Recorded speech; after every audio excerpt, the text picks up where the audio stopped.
Señores autoridades, académicos, profesores, amigos de la casa, muy bienvenidos a este acto aniversario de la Academia Nacional de Ciencias. Como ustedes saben, hoy celebramos los 151 años desde que un 11 de septiembre de 1869, Domingo Faustino Sarmiento, un visionario adelantado a los tiempos, veía con claridad la necesidad de iniciar y desarrollar el estudio de las ciencias exactas y naturales en nuestro país. Un país que hasta la primera mitad del siglo XIX no contaba con investigadores de sólida formación en estas disciplinas y consecuentemente tampoco disponía de buenos profesores para su enseñanza. En realidad, los únicos establecimientos de enseñanza superior de esa época eran la Universidad Nacional de Córdoba, que había sido fundada en 1613 y nacionalizada en 1854, y la Universidad de Buenos Aires, que se fundó como una universidad provincial en 1821 y fue nacionalizada en 1881, es decir, posterior a la creación de la academia. Y ambas instituciones eran muy limitadas en lo que se refería a la educación y desarrollo en ciencias. En esos tiempos, Sarmiento le solicitó a Germán Burmeister, el director del Museo Público de Buenos Aires, un informe de cuál era el estado del estudio de las ciencias exactas y naturales en el país. Y también le pidió su opinión sobre cuál sería la mejor manera de poderlas promover. Él ya había hecho varios viajes y se daba cuenta de la necesidad de que nuestro país contara con una educación y también investigación sólida. Burmeister analizó la situación y llegó a la conclusión que era la Universidad Nacional de Córdoba el lugar más adecuado para fortalecer los estudios en ciencias naturales. Así fue que, a solicitud de Sarmiento, el Congreso de la Nación promulgó el 11 de septiembre de 1869 la Ley 322, que autorizaba al Poder Ejecutivo para contratar dentro o fuera del país hasta 20 profesores que serían destinados a la enseñanza de ciencias especiales en la Universidad Nacional de Córdoba y en los colegios nacionales. Y esta es cuando se promulga esta ley, es la fecha que, luego de muchos estudios y de consultas con historiadores, es la fecha que se considera como el inicio oficial de las actividades de la Academia Nacional de Ciencias. Pronto comenzaron a llegar los primeros investigadores europeos, fundamentalmente alemanes. Creo que el primero que vino fue Hermann Siewert, un químico, un botánico, luego Paul Günther Lorenz, el geólogo Alfred Stelzner, etc. Y estos acontecimientos fueron el comienzo del desarrollo de las ciencias naturales en el país y particularmente en Córdoba. Los primeros estudios de estos naturalistas llegados de Europa pronto pusieron de manifiesto la necesidad de archivar de manera sistemática la información que ellos iban obteniendo de sus estudios. Y así fue que entre los años 1871 y 1874 se crearon los museos de mineralogía, botánica y zoología, que hoy pertenecen a la Facultad de Ciencias Exactas, Físicas y Naturales de nuestra Universidad Nacional de Córdoba, pero que están albergadas en el edificio de nuestra academia. Un edificio que también fue construida para la academia por un decreto firmado por Sarmiento y Avellaneda el 15 de noviembre de 1872. Este edificio está ubicado en la manzana que hoy se conoce como Manzana Jesuítica o Manzana de las Luces, que está cumpliendo 20 años desde que fuera declarada Patrimonio de la Humanidad, como vamos a escuchar en un ratito de una de las autoridades de la municipalidad. Bueno, de esta apretada síntesis pueden ver que la historia de nuestra academia también está muy ligada a la Universidad Nacional de Córdoba, además de, obviamente, estar fuertemente basada en las acciones de Domingo Faustino Sarmiento, quien, además de propiciar la creación de la academia, poco tiempo después, en 1871, también fundó el Observatorio Astronómico de Córdoba, que el año que viene, por la fecha de fundación, va a cumplir también sus 150 años. Así que bueno, en esta celebración de los 150 años desde la creación de nuestra academia, que es coincidente con el Día del Maestro, le rendimos realmente nuestro merecido tributo a don Domingo Faustino Sarmiento, quien fue responsable de la creación de la misma. Quiero comentar quienes nos acompañan en este acto. Contamos con la presencia del señor secretario de Gobierno, doctor Miguel Ángel Siciliano, que viene en representación del señor intendente de la Municipalidad de Córdoba, Martín Yariora,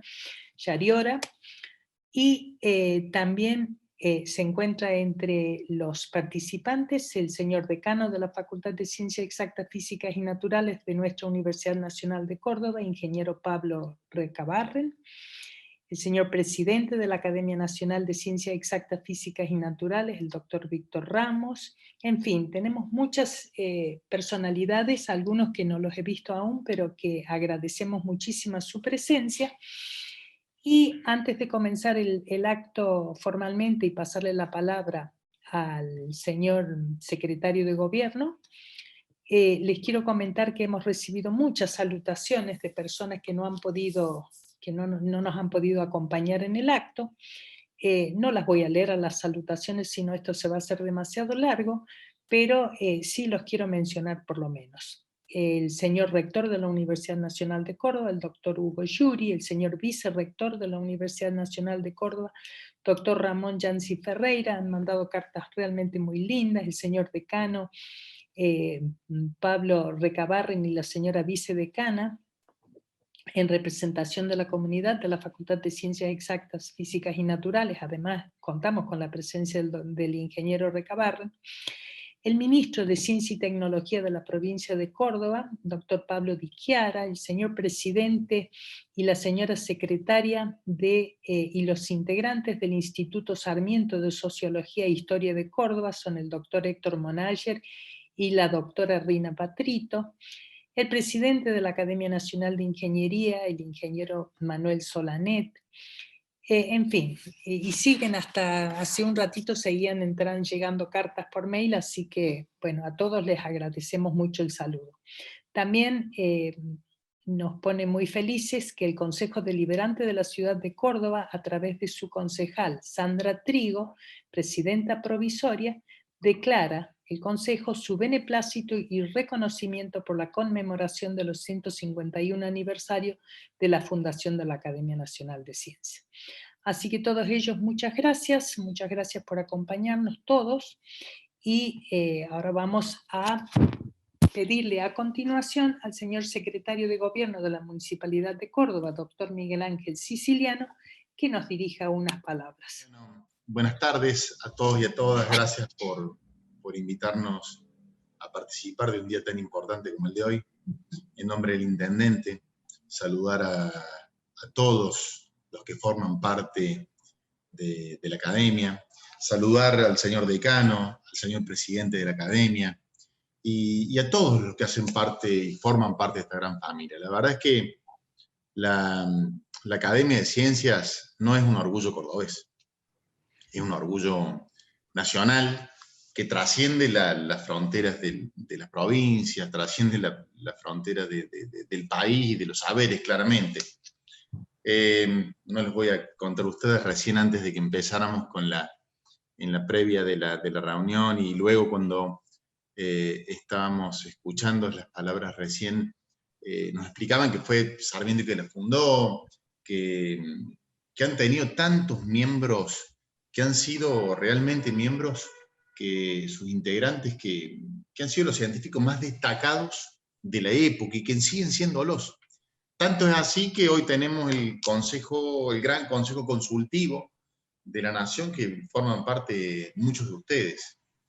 Hay una frase que leí, que me gustaría leer textual para no equivocarme, que leí cuando leí en su presentación, que lo voy a leer textual, que es: dada la importancia de las ciencias en la independencia cultural de los pueblos, la academia está orientando sus esfuerzos a promover el interés por las ciencias en estados tempranos en el desarrollo de nuestra juventud.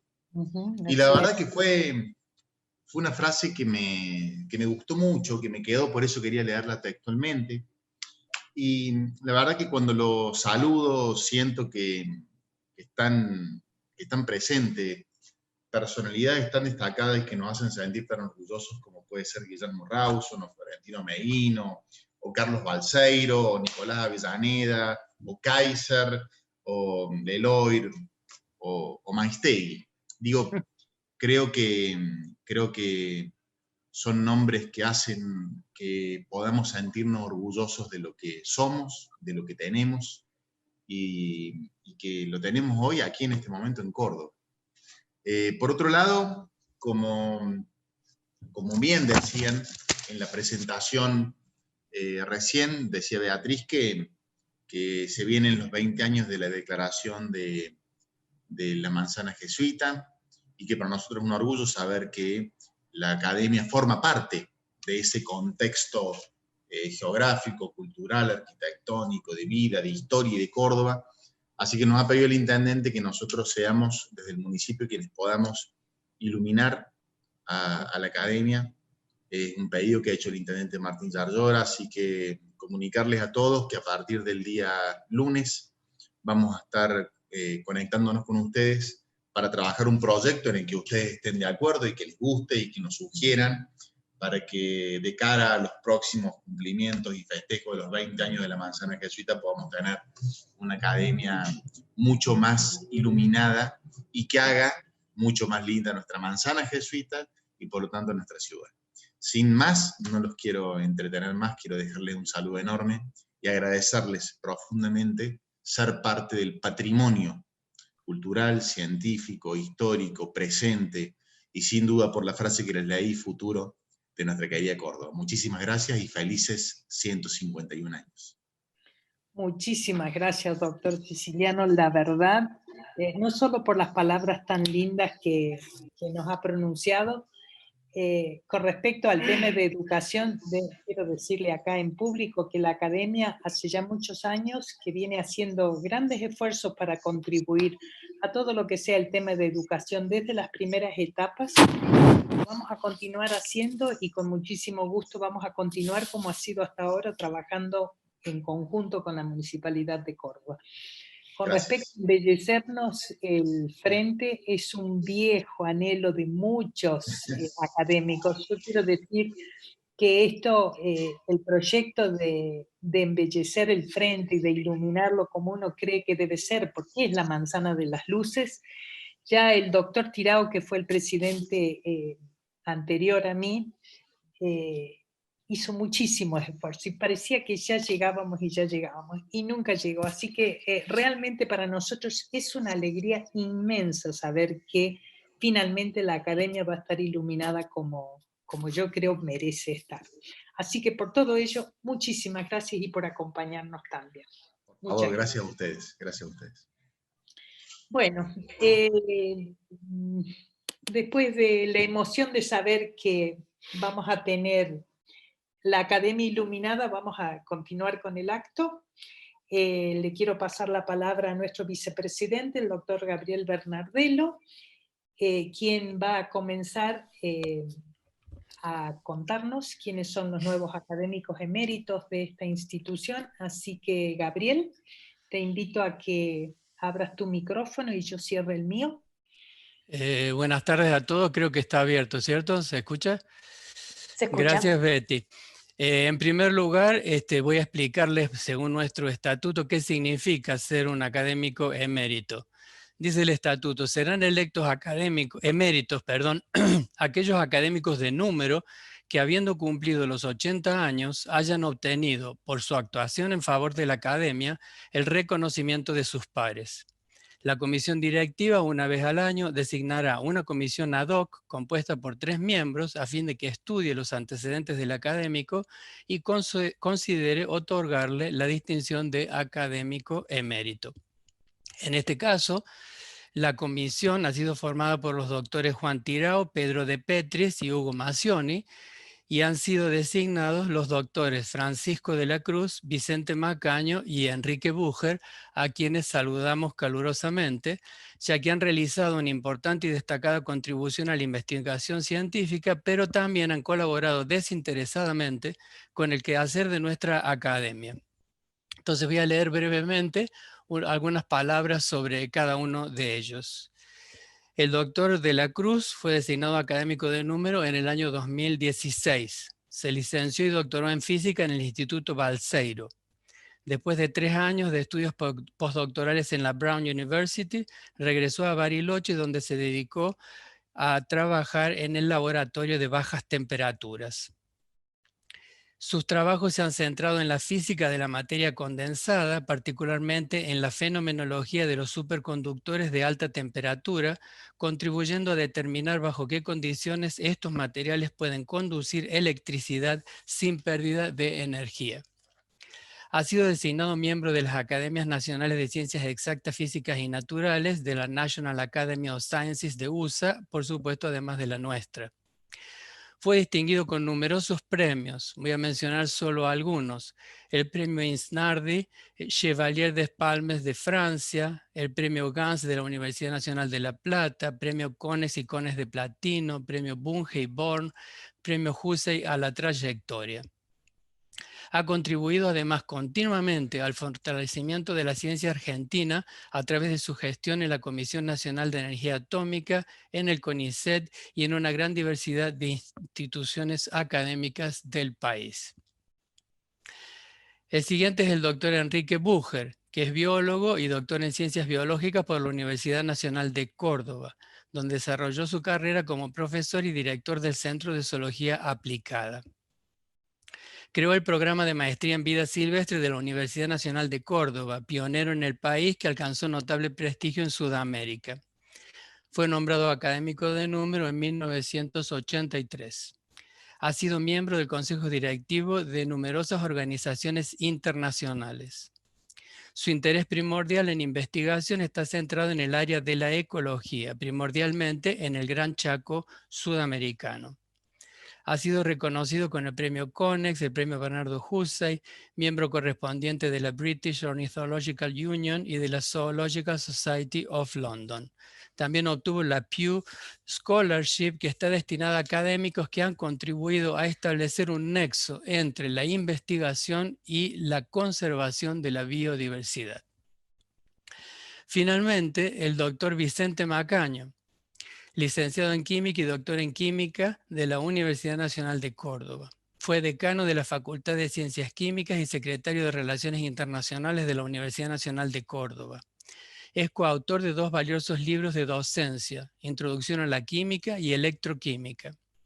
Ha tenido una extensa labor en formación de recursos humanos, miembros de la carrera del investigador, becarios y tesis doctorales.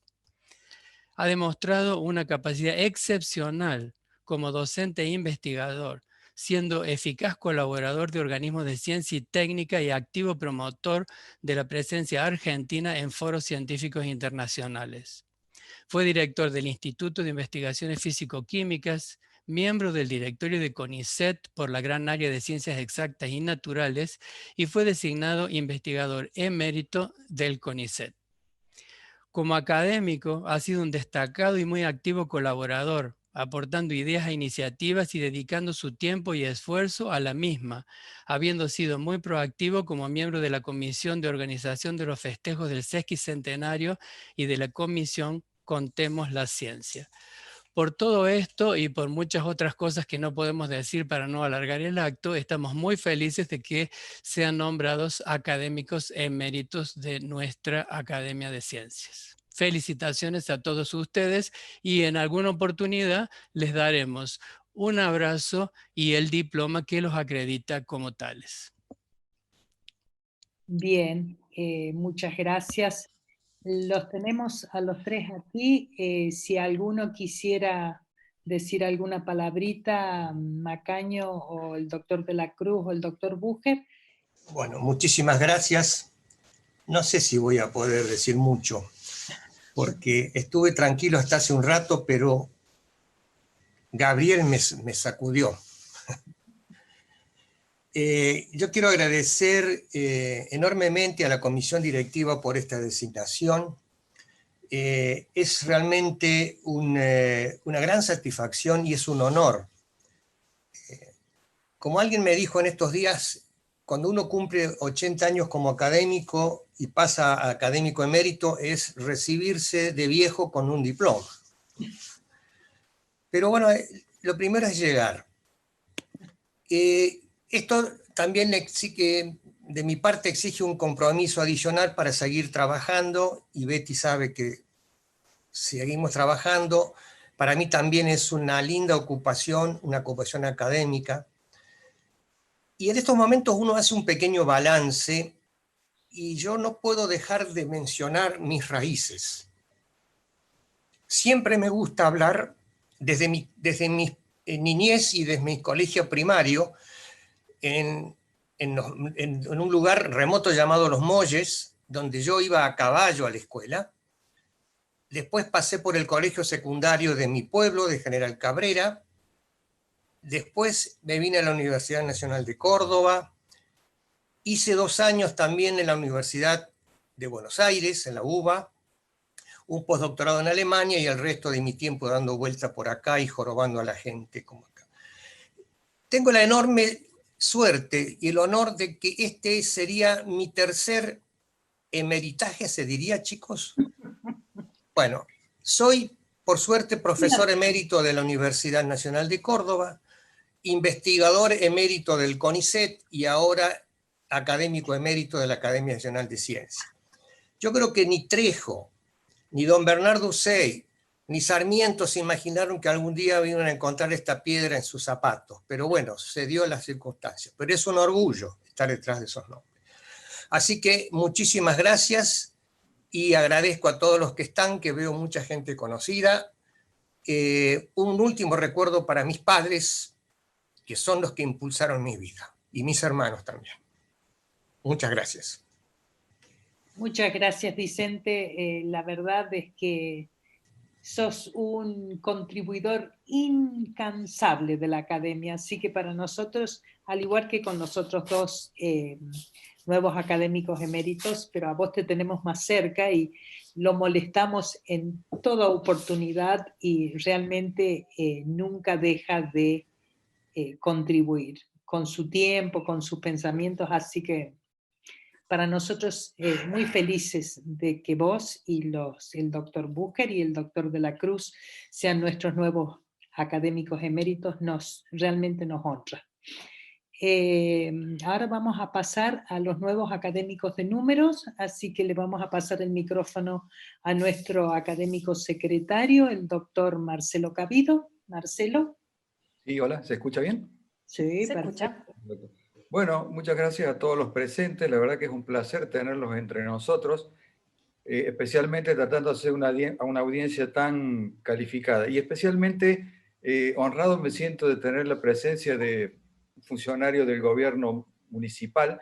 No es frecuente que en estos actos contemos con gente de esta categoría. Debo recordarle además al doctor Siciliano que estuve presente en su casamiento y lo vi en algunas circunstancias menos formales que la que vivimos hoy. Bueno, la designación de académicos correspondientes como académicos de números se lleva a cabo cuando ocurren vacantes entre estos últimos, especialmente cuando los académicos de números son designados como académicos eméritos. A tal efecto, la Comisión Directiva de la Academia Nacional de Ciencias conforma una comisión ad hoc para proponer el pase de académicos a académicos de número. En esta oportunidad, la comisión estuvo integrada por los doctores Hugo Macioni, Pedro de Petris, Juan Alfredo Tirao y Vicente Macaño.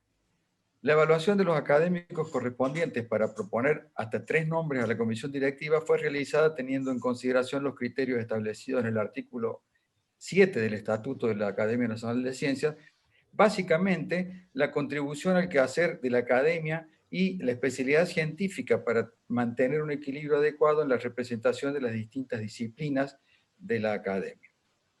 La comisión actuante ha propuesto a los doctores Luis Spalletti, Carlos Balseiro y Gustavo Rivas, quienes reúnen acabadamente los antecedentes académicos y personales para ser designados como académicos de número. Voy a referirme brevemente, una breve reseña de cada uno de los académicos propuestos en función del tiempo que disponemos. El doctor Luis Spalletti es doctor en Ciencias Naturales, Orientación Geología de la Universidad Nacional de La Plata. Es profesor emérito de esa universidad, investigador superior del CONICET y miembro correspondiente de la Academia Nacional de Ciencias desde el año 2001. Entre otras distinciones, ha recibido los premios Dr. Egidio Freruglio a la sedimentología y consagración en ciencias de la tierra de la Academia Nacional de Ciencias Exactas, Físicas y Naturales, sedimentología de la Asociación Geológica Argentina, el premio Dr. Pellegrino Strobel de la Universidad de Buenos Aires y el premio Hussein a la trayectoria científica en ciencias de la tierra, del agua, de la atmósfera y astronómicas. Su actividad de investigación se desarrolla en el campo de la sedimentología y estratigrafía secuencial de alta resolución de sucesiones silicoclásticas y mixtas, y se centra en el estudio del registro del Paleozoico superior y Mesozoico del oeste argentino. En el ámbito de nuestra academia, y como académico correspondiente, ha participado activamente de reuniones para analizar y organizar diversas actividades y sugerir el desarrollo de acciones futuras. Ha sido jurado del premio Burmeister en 2001. Ha actuado en 3 comisiones ad hoc para analizar los antecedentes de candidatos a ingresar a la Academia Nacional de Ciencias y asimismo ha propuesto el ingreso de 2 destacados científicos. Cabe destacar que el doctor Spalletti ha sido siempre un colaborador permanente de las actividades de nuestra academia. El doctor Carlos Balseiro es egresado de la licenciatura y del doctorado en física del instituto que lleva el nombre de su padre. Es director del mismo instituto desde fines del 2016.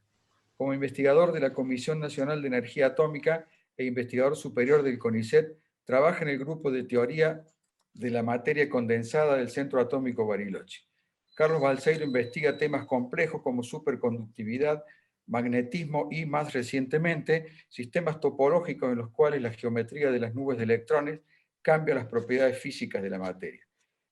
Ha sido acreedor de numerosos premios y distinciones, solo por mencionar algunos: fellow de la Fundación Guggenheim en 1985, el premio Bernardo Hussein de CONICET, miembro asociado del Centro Internacional de Física Teórica, Invited Scientist de Grenoble, Francia, y numerosos premios y distinciones más. El doctor Balseiro fue designado miembro de nuestra academia en 2007 por su sobresaliente trayectoria académica. Desde entonces ha colaborado permanentemente como evaluador de los concursos de premios de la academia, integrado comisiones asesoras para tratar las incorporaciones de nuevos académicos, proponiendo candidatos a ser incorporados a la academia y respondiendo con esmero toda vez que ha sido consultado. Me voy a referir finalmente al doctor Gustavo Rivas. Actualmente es profesor titular de la Facultad de Ciencias Químicas de la Universidad Nacional de Córdoba e investigador superior del CONICET en el Instituto de Investigaciones en Físico-Química de Córdoba. Es editor de revistas de la especialidad y ha sido presidente de la Asociación Argentina de Químicos Analíticos en el periodo 2005-2007. Ha recibido importantes premios, entre ellos el premio Ranguel Caputo, el premio Rafael Labriola y CONEX en nanotecnología. Sus intereses actuales en investigación están dirigidos al desarrollo de nanobiosensores electroquímicos para la detección de marcadores de interés clínico y ambiental. Fue incorporado a nuestra academia, como académico a nuestra academia en el año 2016. Se ha desempeñado como miembro de la Comisión de Extensión y Fomento de la Ciencia durante 2 años.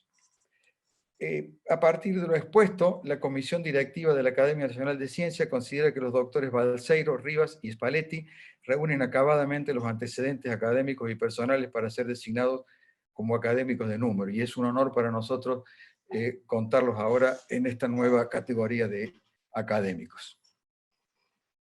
Muy bien, muchas gracias, Marcelo. No sé si alguno de los académicos de número nuevo quieren decir alguna palabrita. Bueno, unas pocas palabras, simplemente decir que agradezco a la Academia Nacional de Ciencias por esta distinción tan importante y que realmente es un gran honor para mí. Del mismo modo, implica una gran responsabilidad y un compromiso aún más grande con la institución y con la ciencia.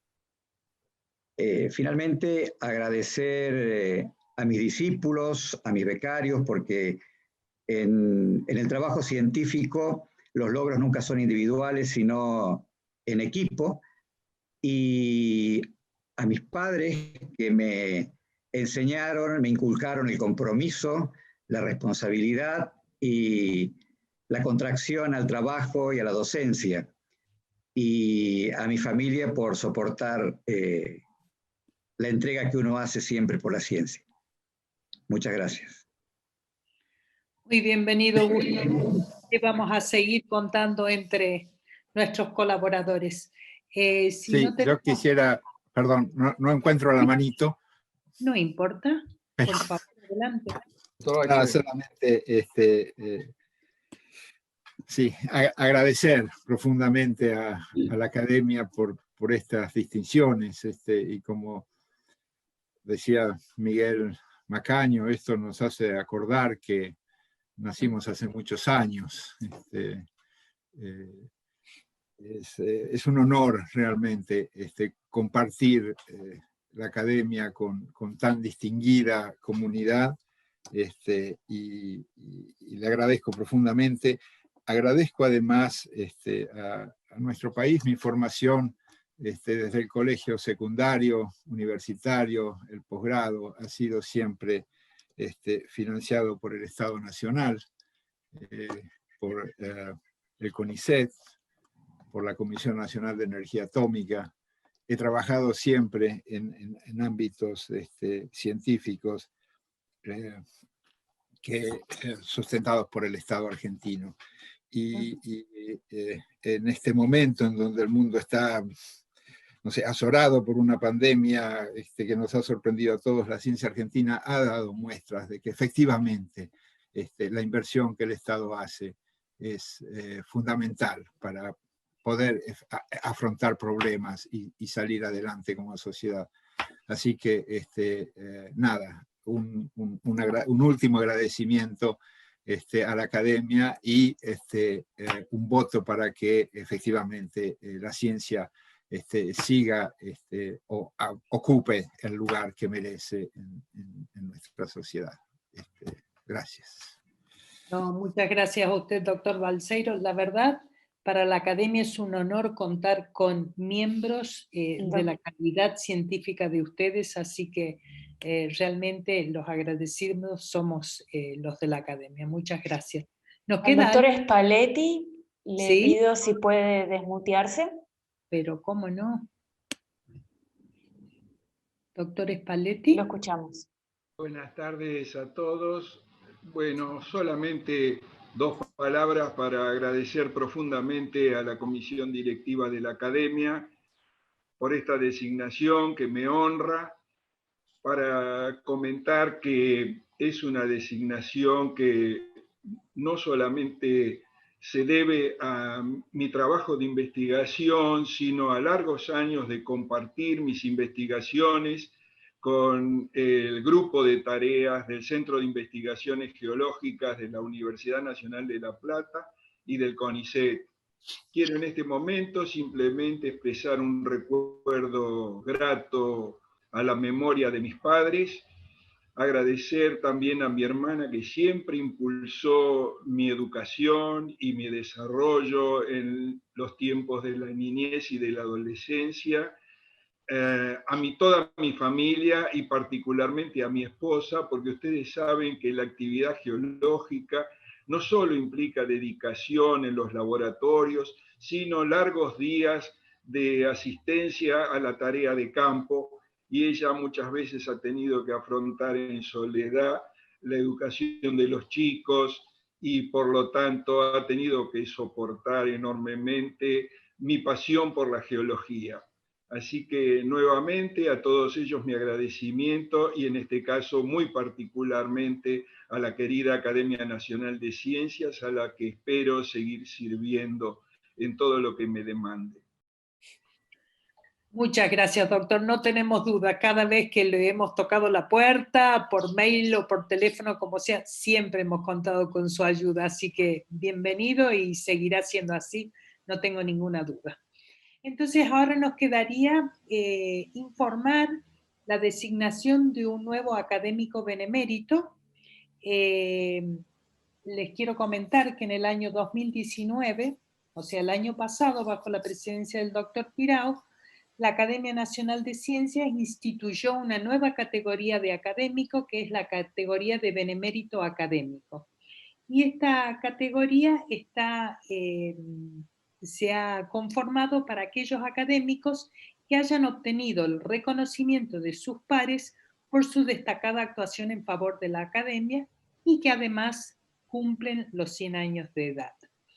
En este caso tenemos la designación como académica, como benemérita académica a la doctora Cristian Dosne de Pasqualini, que es miembro de nuestra academia desde el año 1977, por supuesto, como todos los académicos, en reconocimiento de su importantísima carrera académica.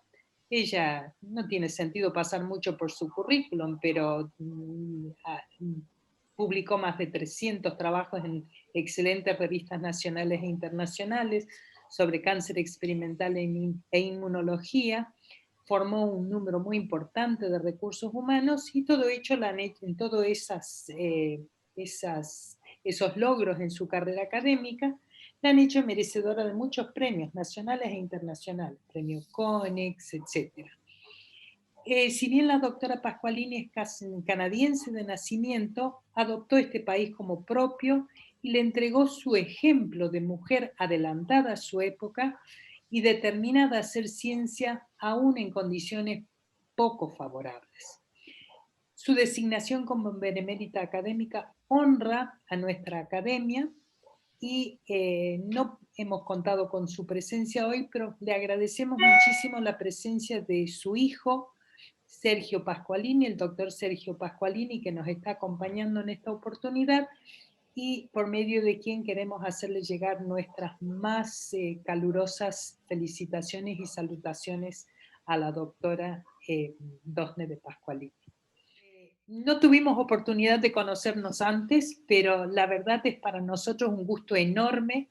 El doctor De Boldi y muchas otras personas nos han preguntado cómo está la doctora Pasqualini. ¿No nos daría 2 o 3 palabritas al respecto? Mamá está bien, está con sus cuidadoras, está cuidada, diciendo qué largo es esto, o sea, con esa fortaleza y esa forma de ser de ella. Llegar a los 100 años no es poco y pasa rápido. El otro día, hablando con Nico Macei, me decía del reconocimiento a los académicos con los 100 años. Lo que pasa es que ese reconocimiento se les da casi todo ya cuando partieron. Y mamá sigue con nosotros. Así que eso es un privilegio, y les cuento tenerla como madre. Así que gracias a todos. Bueno. El agradecimiento de toda la comunidad científica por su obra y a usted por acompañarnos y un caluroso saludo para la doctora Pasqualini. Realmente gracias muy y felicitaciones a los nuevos miembros académicos. Bueno, muchísimas gracias. Ahora me queda un último anuncio antes de que pasemos a escuchar la disertación de los 3 jóvenes premiados de la Academia. Ustedes saben que la Academia en este momento cuenta con 3 premios Academia Nacional de Ciencias y los 3 están destinados a jóvenes investigadores menores de 40 años como una manera de estimular la creación científica de excelencia. Y bueno, tenemos realmente 3 destacados jóvenes que ya nos van a contar enseguida qué están haciendo, por qué han sido merecedoras de estos premios. Premios que llevan el nombre de 3 destacados hombres de la ciencia. Uno es Germán Burmeister, que ya les comenté que fue uno de los responsables de la creación de la Academia Nacional de Ciencias, a quien Sarmiento le había solicitado que estudiara a dónde crearla. Enrique Gaviola y Ranguel Caputo. Son 3 hombres de ciencias. El doctor Enrique Gaviola tuvo una participación muy importante en lo que fue la creación del Instituto de Matemática, Astronomía y Física, el IMAF, que luego fue el FAMAF. También entiendo que le dio un gran impulso al observatorio. Y Ranguel Caputo, que era un químico biólogo que, bueno, desarrolló una tarea acá a mi criterio importante. Creo que no soy la persona más indicada para resumir su tarea, pero que la academia hace muchos años, antes de que yo fuera académica, lo reconoció. Ya él había fallecido como uno de los hombres que consideraban justo reconocer con el nombre de un premio. Ahora, la academia no tenía un premio a la consagración, es decir, a un investigador o investigadora de prestigio que ya estuviera más al final de su carrera y que hubiera contribuido en forma importante al conocimiento científico o al avance tecnológico de alto impacto y con una formación sostenida de recursos humanos. Entonces, se ha creado este premio a la trayectoria académica, se llama Premio Consagración Eugenia Sacerdote de Lustig. En realidad, como los otros 3 premios honraban a hombres de nuestra historia científica, este premio, que fue propuesta por la Comisión Asesora de Mujeres en Ciencias de nuestra academia, lleva el nombre de una destacada científica mujer de nuestro país, que es la doctora Eugenia Sacerdote de Lustig. La Comisión Asesora de Mujeres en Ciencias viene trabajando ya hace un tiempo en distintos proyectos que están destinados a visibilizar a la mujer que trabaja en ciencia. Y ellos fueron quienes sugirieron este premio, y el darle el nombre de una mujer, de alguna manera, era una manera también a contribuir hacia esa finalidad de visibilizar a las mujeres en ciencia. El nombre lo eligieron ellas, pero fue aprobado por unanimidad en comisión directiva, ya que es un justo reconocimiento a quien fuera pionera en la Argentina en la lucha contra la poliomielitis y el cáncer. Este premio, van a encontrar todos los detalles del premio en nuestra página, se va a otorgar anualmente, se va a ir modificando el área disciplinar en el cual el premio se otorga. Las áreas van a ser las 3 grandes áreas de la ciencia que cultiva la academia, es decir, ciencias naturales, antropología, biología, botánica, geología, paleontología, zoología, ciencias químicas, química orgánica, inorgánica, físico-química, química biológica y biología molecular, matemática, física y astronomía. Los candidatos al premio podrán ser presentados por instituciones científicas o por otros académicos, aunque debo decir que se ha decidido no aceptar nominaciones personales. Este año, para honrar a quien lleva el nombre del premio Trayectoria, la doctora Eugenia Sacerdote de Lustig, el premio va a ser en Química Biológica y Biología Molecular. Probablemente eso ya se discutió hace unos meses. De todas maneras, la confirmación del área específica va a estar puesta en la página a partir de la semana que viene. Y siempre, como metodología de los premios, hay tiempo hasta el 31 de marzo del año siguiente a la convocatoria para que se presenten las postulaciones. Así que bueno, celebramos este premio a la trayectoria por lo que implica para los investigadores de nuestro país y también que lleve el nombre de una mujer, yo particularmente muy contenta, y esperamos que recibamos muchas postulaciones ahora antes del año que viene para otorgar el primer premio Trayectoria Academia Nacional de Ciencias, doctora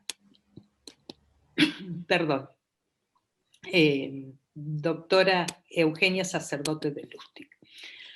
Bueno, y con esto creo que nos está quedando escuchar a los destacadísimos jóvenes que han sido los receptores de los premios Academia Nacional de Ciencias edición 2019, así que si los jóvenes están listos, vamos a empezar con la dama. Yo le pasaría la palabra al doctor Bernardelo para que presente a nuestra premiada con el premio Enrique Gaviola 2019.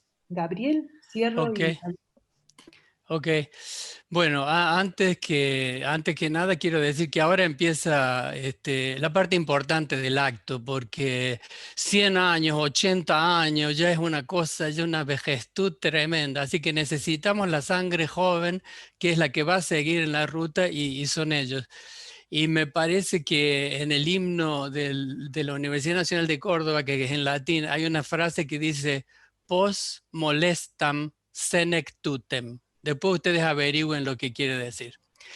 El premio Enrique Gaviola entonces fue asignado por un jurado que estuvo internado por los doctores Reinaldo Gleiser, Horacio Pastazchi, Eleonor Harbour y Jorge Vargas.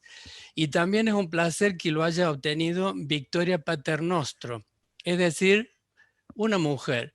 Y por más que sea algo que ya se ha dicho 100 veces, yo necesito decirlo porque estoy seguro que las mujeres en ciencia son iguales a nosotros, pero tienen que remarla mucho más para llegar a ciertos lugares.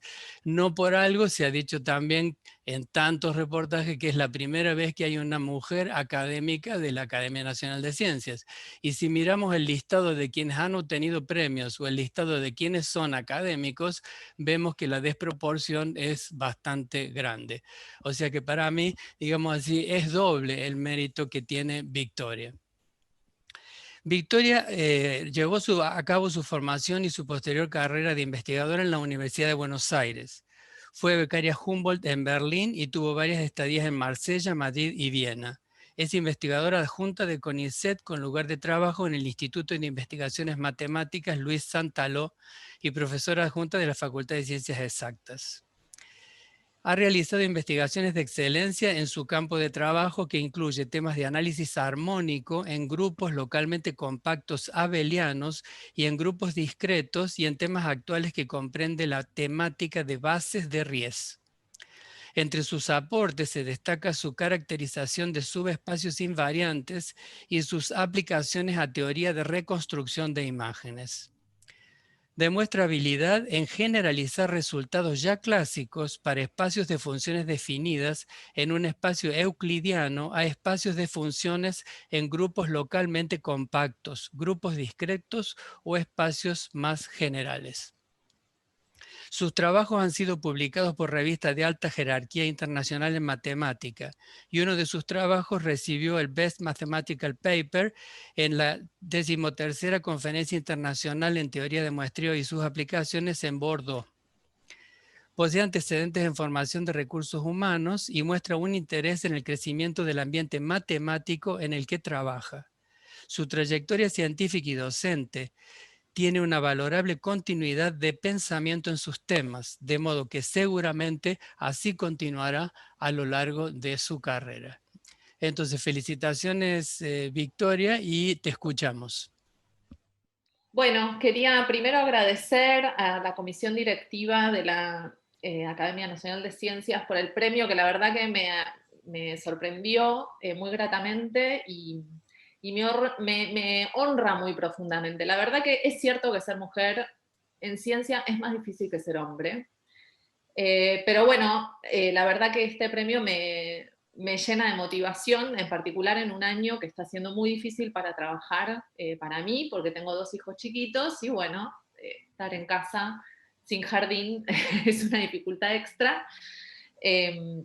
Así que bueno, la verdad que fue así como una gran inyección de energía renovadora para seguir trabajando este premio y lo agradezco profundamente. Y también quiero agradecer al Departamento de Matemáticas de la Facultad de Ciencias Exactas y Naturales, al cual, como dijeron, pertenezco como docente, y al Instituto de Investigaciones Matemáticas Santaló, al IMAS, que es el Instituto de CONICET, al cual pertenezco como investigadora, porque bueno, la verdad es que fueron ellos los que motivaron, dieron el primer paso para que yo esté acá, porque se esmeraron en hacer una buena presentación y titularme, y bueno, la verdad que tengo el honor de trabajar con gente muy formada y además gente que quiero mucho, así que para mí es un placer y les agradezco realmente. Quiero contarles muy brevemente en lo que trabajo, y para eso lo que voy a hacer es contar un problema que es muy importante en mi área, para poder de alguna manera introducir de manera más amena, dada la abstracción de la matemática, los objetos con los cuales trabajo y que han motivado mi investigación. Entonces, ¿por qué no puedo avanzar? A ver, ahí voy. El problema del que les hablo es el problema de muestreo o sampling, por su palabra en inglés, y lo que hacemos en este problema es, vamos a tener una señal o una imagen que es nuestro objeto desconocido, y lo que vamos a tener sobre esa imagen o señal es determinada información que va a ser un conjunto de muestras, ¿sí? Entonces, el objetivo va a ser reconstruir a partir de estas muestras esta imagen o señal desconocida que queremos reconstruir, ¿está bien? Entonces, acá tenemos un dibujo, por ejemplo, en la imagen esta de la izquierda tenemos justamente una imagen, ¿sí?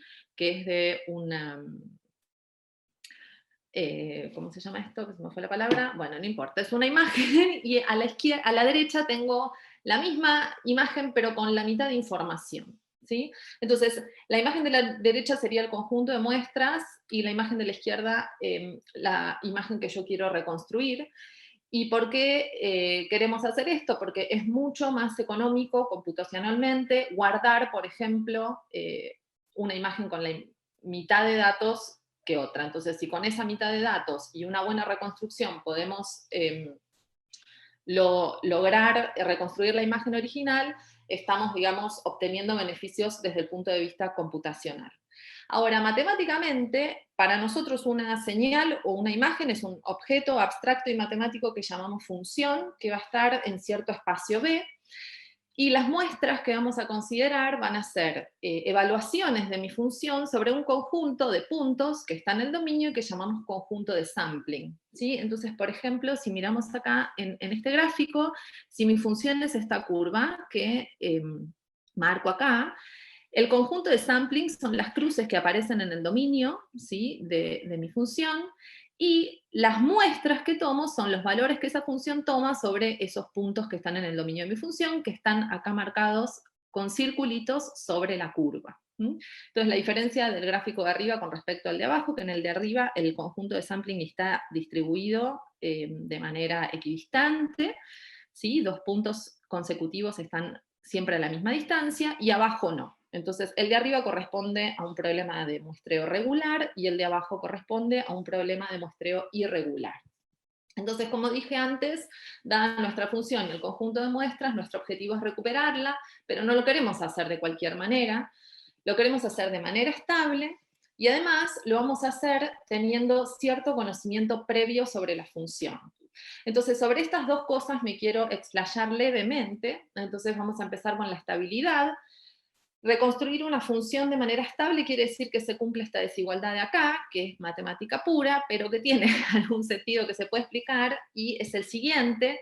Esta cantidad que tengo acá en el medio, ¿sí? De alguna manera le otorga un tamaño al conjunto de muestras, y esta cantidad que aparece a la derecha de la desigualdad y a la izquierda de la desigualdad, que se llama norma de F, es una manera de asignarle un tamaño a la función que desconozco y que quiero recuperar. Entonces, esta relación entre los tamaños de las muestras y los tamaños de la función original, lo que me permite es que, así muy en palabras y muy coloquialmente, lo que me permite es decir que a muestras parecidas yo voy a obtener funciones parecidas. ¿Sí? O sea, si por algún motivo mis muestras están perturbadas por mis instrumentos de medición y qué sé yo quiero poder reconstruir algo que no va a ser exactamente mi función original, pero que sí se parezca lo suficiente.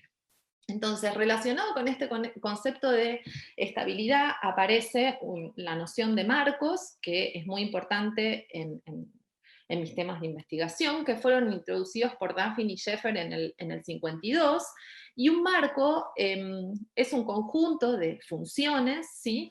Que cumplen esta desigualdad, que escribí acá, ¿sí? Que vean que es muy similar, pero no igual a la de estabilidad, ¿sí?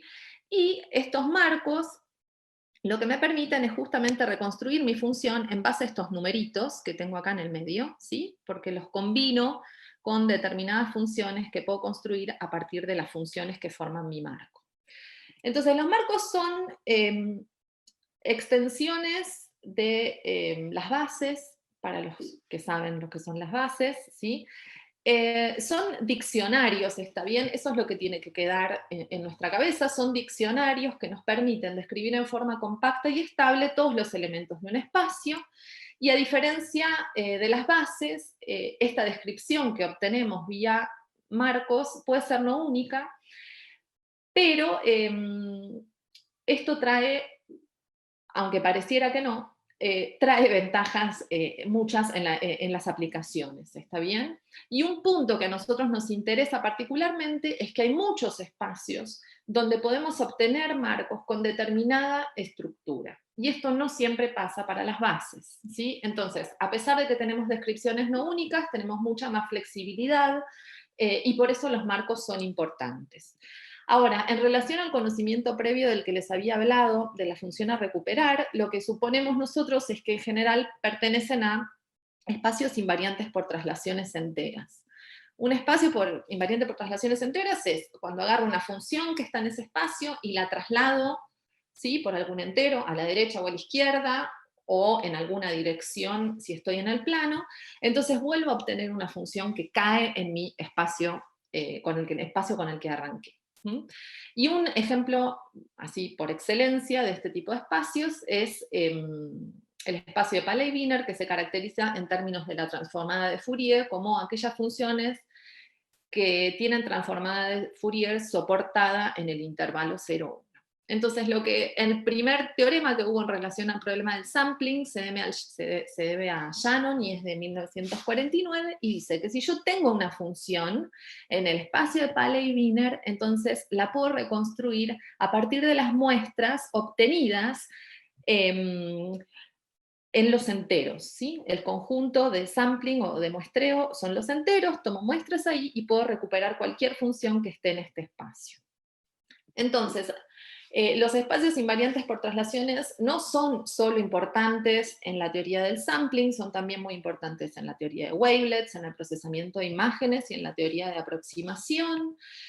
Y dada su importancia, es fundamental conocer en profundidad su estructura.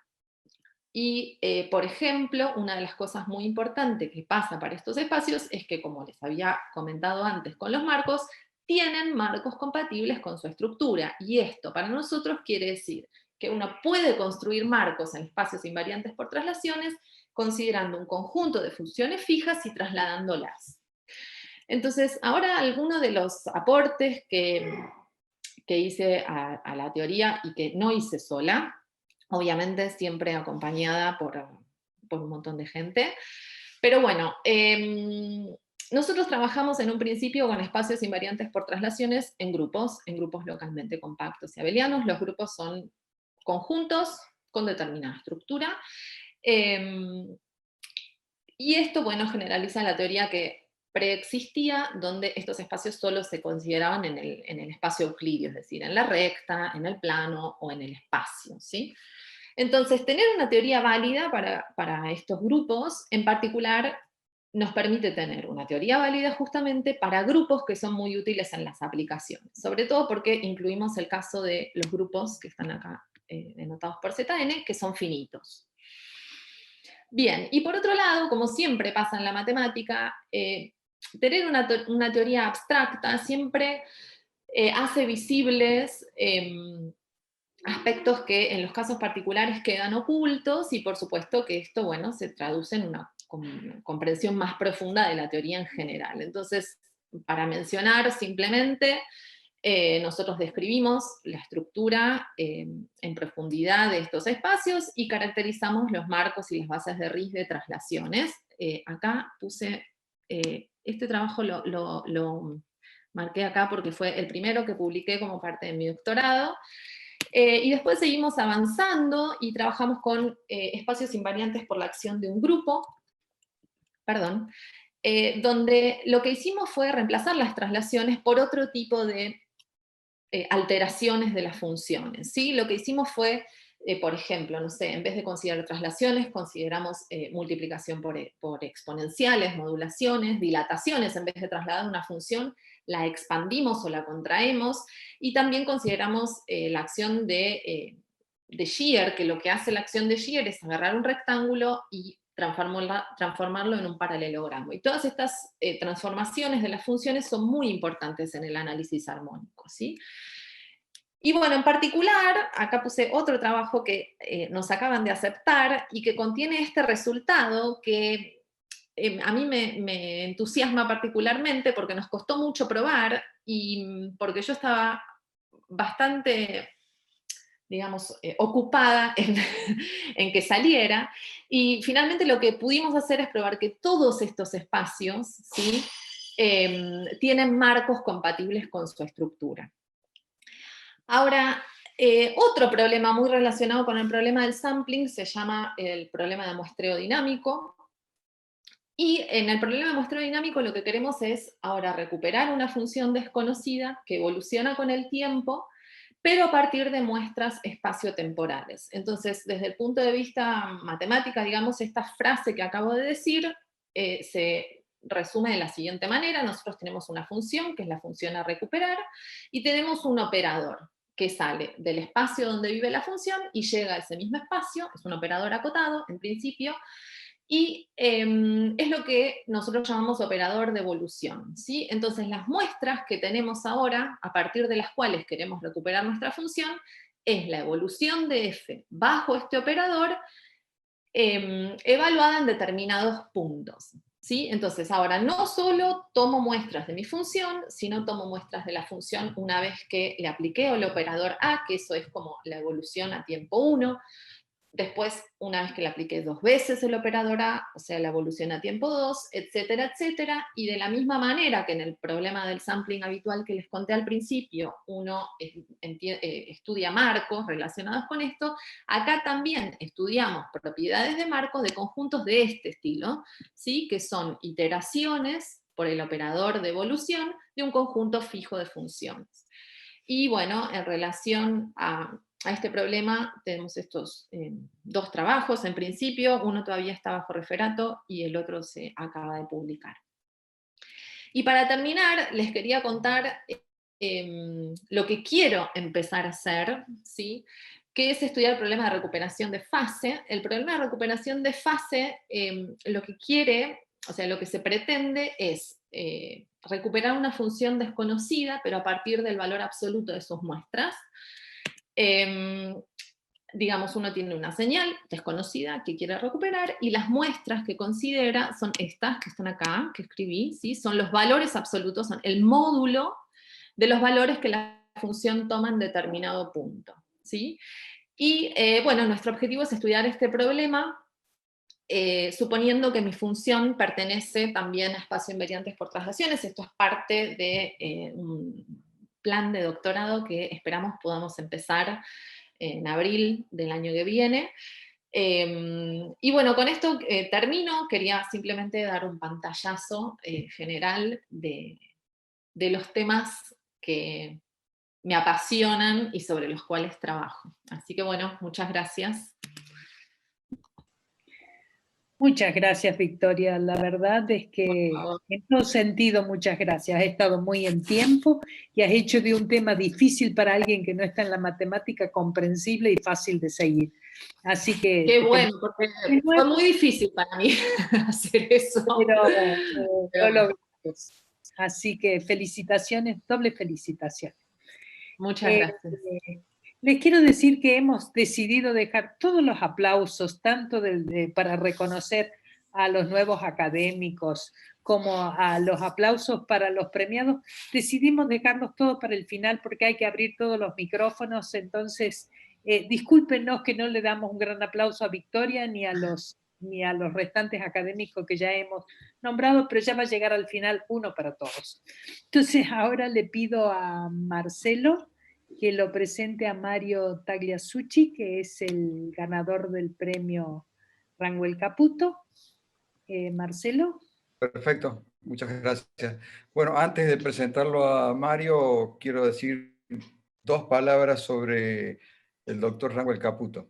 Después de haber iniciado sus investigaciones en Córdoba y después de una estadía en la Universidad de Cambridge, en Inglaterra, el doctor Caputo regresó a Inglaterra y formó parte del equipo del doctor Federico Lelvar y realizó investigaciones muy importantes que fueron decisivas para los trabajos que posteriormente fueron reconocidos con el premio Nobel al que honró al doctor Lelvar.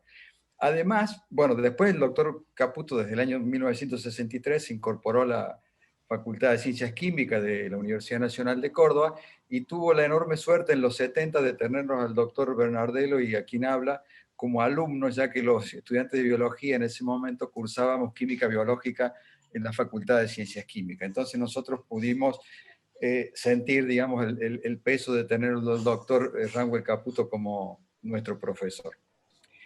Un hombre destacadísimo con todo tipo de honores y de premios, pero bueno, no voy a detenerme demasiado ahora. Voy a presentar rápidamente a Mario Tagliasucchi, que ha sido elegido entre 7 postulantes como creador del premio Rangel Caputo en la especialidad físico-química y química inorgánica por un jurado integrado por los doctores Leónidas Sereno, Gerardo Fidelio y Néstor Katz. El doctor Tagliasucchi es licenciado y doctor en química de la Facultad de Ciencias Exactas y Naturales de la Universidad de Buenos Aires, y luego de finalizar su formación doctoral realizó una estadía postdoctoral de 5 años en la Universidad de Northwestern en Chicago, donde realizó estudios teóricos y experimentales en nanotecnología y materia blanda. Actualmente se desempeña como investigador independiente del CONICET, con lugar de trabajo en el Instituto de Química, Física de los Materiales, Medio Ambiente y Energía en Buenos Aires, donde ha formado un grupo de investigación en materiales blandos. También se desempeña como profesor adjunto, con dedicación exclusiva en la Facultad de Ciencias Exactas y Naturales de la UBA. El doctor Tagliasucchi, junto con su grupo, estudia distintos tipos de materiales blandos con un enfoque químico-físico. Entre estas actividades se destacan sus investigaciones de los procesos de autoensamblado de surfactantes, nanopartículas y polímeros empleando métodos teóricos basados en mecánica estadística. Mantiene colaboración activa con otros grupos de investigación de la Argentina y de los Estados Unidos y ha recibido financiamiento importante de distintos organismos de promoción científica. Además de la labor de investigación, el doctor Tagliasucchi ha participado en trabajos de vinculación con el sector productivo, desarrollando modelos físico-químicos para 2 empresas nacionales. Bueno, para quien le gustan los números, a mí me encantan los números de Scopus y todo este tipo de bases de datos cienciométricas.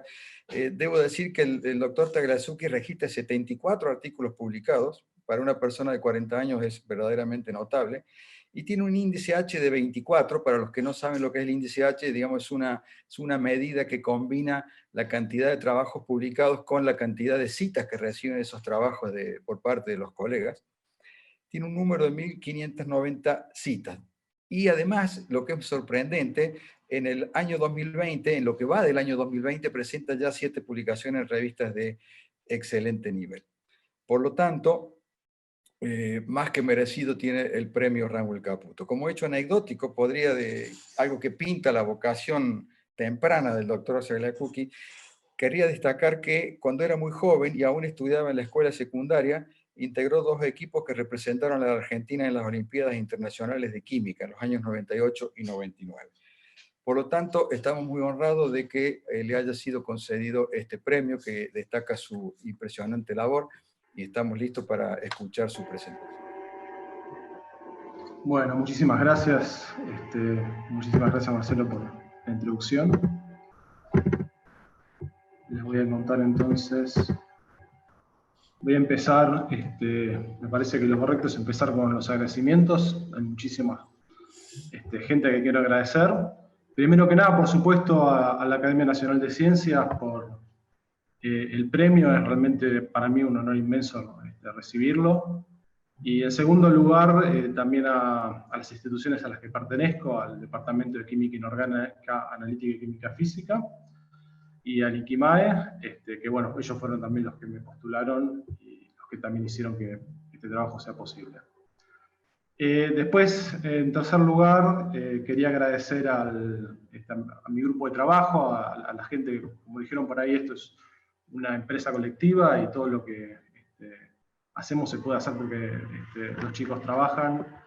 Entonces, bueno, al grupo de trabajo, becarios, doctorales, postdoctorales y estudiantes, y a un grupo de colaboradores muy valiosos que tengo tanto en Argentina como en el exterior. Y bueno, también por supuesto a las agencias nacionales que nos financian. Acá puse una fotito muy actual de nuestro grupo de trabajo. Me hubiese gustado tener una comiendo asado, pero bueno, es lo que hay. No tenemos la suerte. Bueno, un poco entonces mi plan es contaros algún ejemplo de las cosas que hacemos en el grupo. para más o menos tratar de darles una idea de qué tipo de cosas trabajamos y cómo lo hacemos. Como el grupo se llama Grupo de Materiales Blandos, y una definición formal de materiales blandos serían materiales que pueden cambiar sus propiedades y su estructura en respuesta a un estímulo débil, puede ser un estímulo químico o un estímulo físico, ¿sí? Es más fácil pensarlo en términos de qué sistemas son ejemplos de materiales blandos, por ejemplo, polímeros, coloides, geles, cristales líquidos, ¿sí? Y acá puse una cita de Pierre-Gilles de Gens, Premio Nobel de Física, que acuñó el término materia blanda, que decía de alguna forma que también se lo llamaba fluidos complejos, pero que era un nombre que tendía a desanimar a la gente, entonces acuñó el término materia blanda. De alguna forma esto también muestra de que, si bien uno usa estos términos, esto es algo que existe hace mucho tiempo, y ahora tal vez está un poco más de moda, pero son sistemas que se estudiaron hace mucho.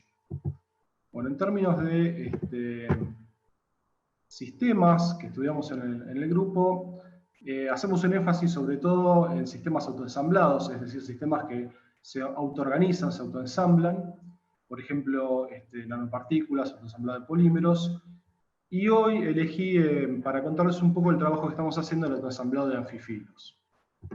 Entonces, yendo a este tema, ¿qué es un anfifilo? Bueno, un anfifilo es una molécula que tiene dos partes, una cabeza hidrofílica y una cola hidrofóbica.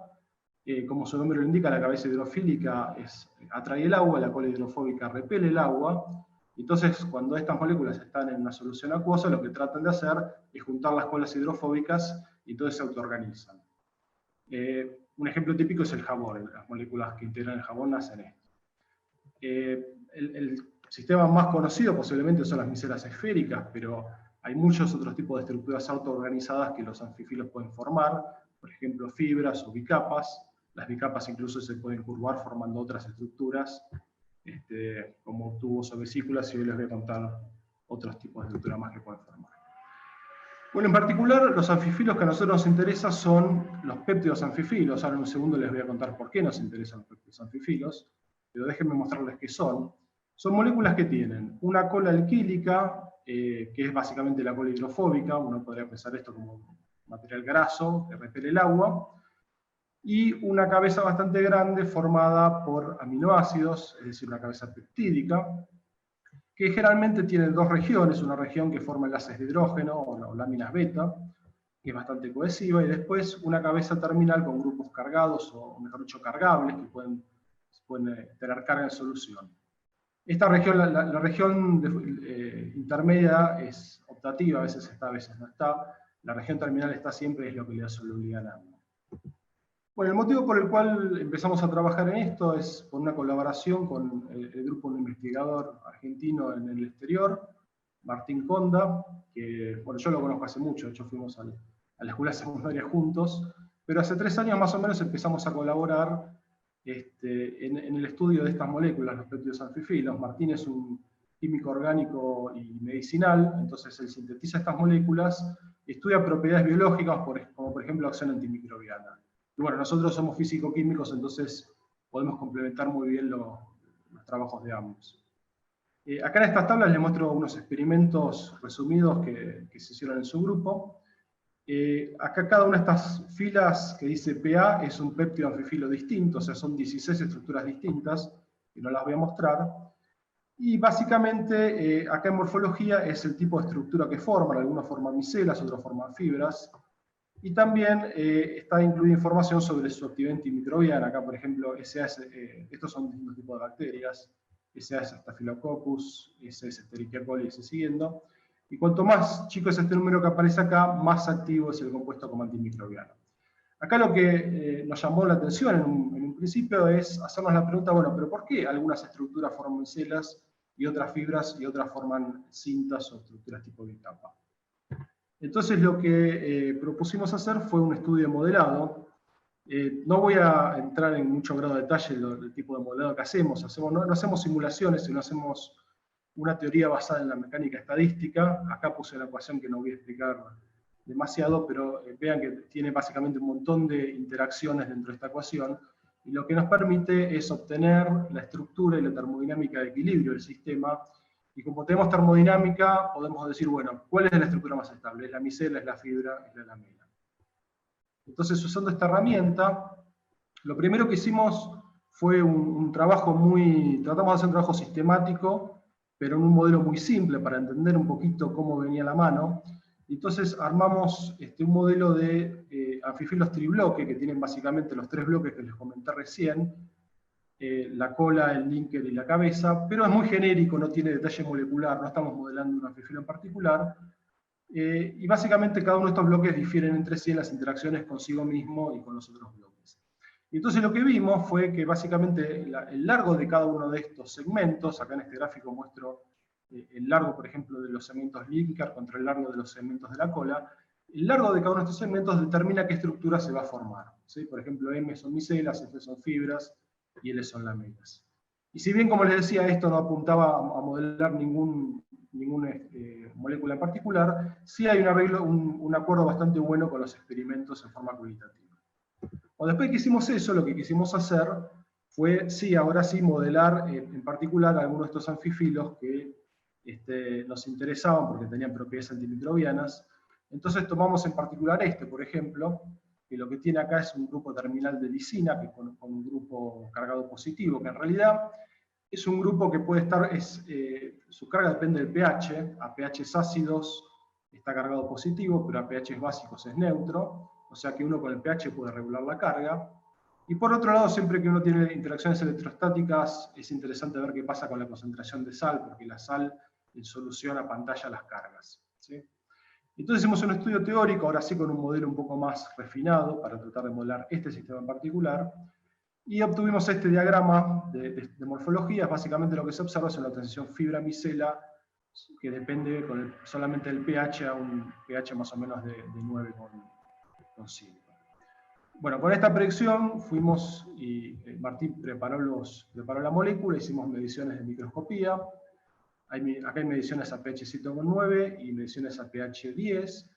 Y bueno, las imágenes de arriba son microscopía electrónica, las de abajo son microscopía de fuerza atómica. Y lo que se ven acá, bueno, la foto de acá arriba es un poco difícil de ver, pero se ve bien en este caso en la microscopía de fuerza atómica. Estos puntitos son micelas, o sea que a pH 8 efectivamente tenemos micelas, y a pH 10 se ve muy bien que tenemos fibras. Y bueno, esto lo hicimos más sistemático, también vimos el efecto de la fuerza iónica. En general, no voy a decir que da perfecto las predicciones que tenemos, pero dan muy bien, y lo tenemos para varios sistemas, así que estamos bastante contentos con el modelo que tenemos. Otra cosa que observamos haciendo este experimento fue que para otra familia de estas moléculas peptidoanfifilos, ocurría algo bastante interesante. Estas estructuras en particular formaban cintas planas, pero las cintas no eran en realidad planas, sino que eran torcidas, tenían una forma de tirabuzón. Acá les voy a mostrar en detalle una imagen de microscopía electrónica, y esto es lo que se ve. En realidad esto lo tienen que imaginar como es una proyección del objeto tridimensional.